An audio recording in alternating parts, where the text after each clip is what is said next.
हे भगवान, ये मन शांत क्यों नहीं होता? जितना ध्यान लगाने की कोशिश करता हूँ, चिंता उतनी ही बढ़ती जाती है। अद्भुत। ये संसार भी क्या नाटक है। गुरुजी, आप हंस रहे हैं जबकि मैं यहाँ गंभीरता से ध्यान करने की कोशिश कर रहा हूँ। अर्जुन, तुम्हें लगता है कि गंभीरता ही ईश्वर तक पहुंचने का रास्ता है? किसने कहा कि ऋषि मुनि हमेशा उदास रहते थे? लेकिन गुरुजी, शास्त्रों में तो संयम और मौन की बात है। हंसी तो बस मनोरंजन है ना? यही तो भूल है। हमारे प्राचीन ऋषियों के लिए हास्य केवल मनोरंजन नहीं, बल्कि मोक्ष का एक गुप्त द्वार था। उपनिषदों में कहा गया है कि यह सृष्टि आनंद से जन्मी है। अगर ईश्वर आनंद स्वरूप है, तो भक्त गंभीर क्यों? तो क्या हंसी भी एक योग है? बिल्कुल।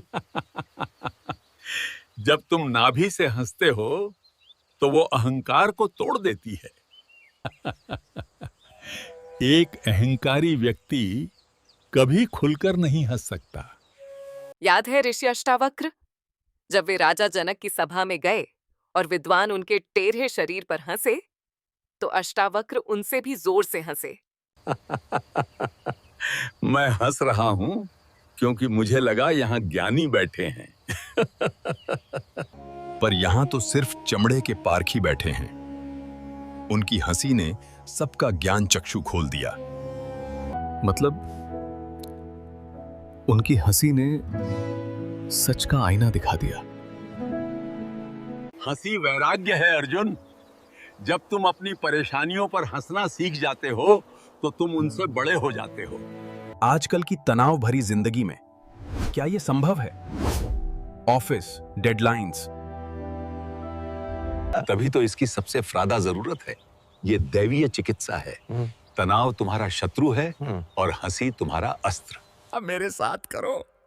बनावटी हंसी नहीं, ये सोचो ये भी बीत जाएगा और फिर हंसो।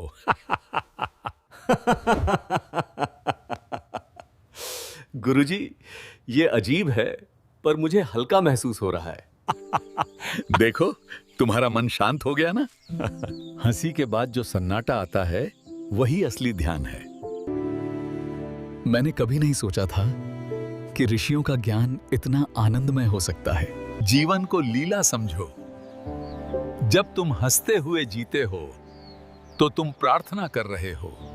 तो आप भी अपनी चिंताओं को पकड़कर मत बैठिए। ऋषियों वाली हंसी हंसिए और सब्सक्राइब करना न भूलें।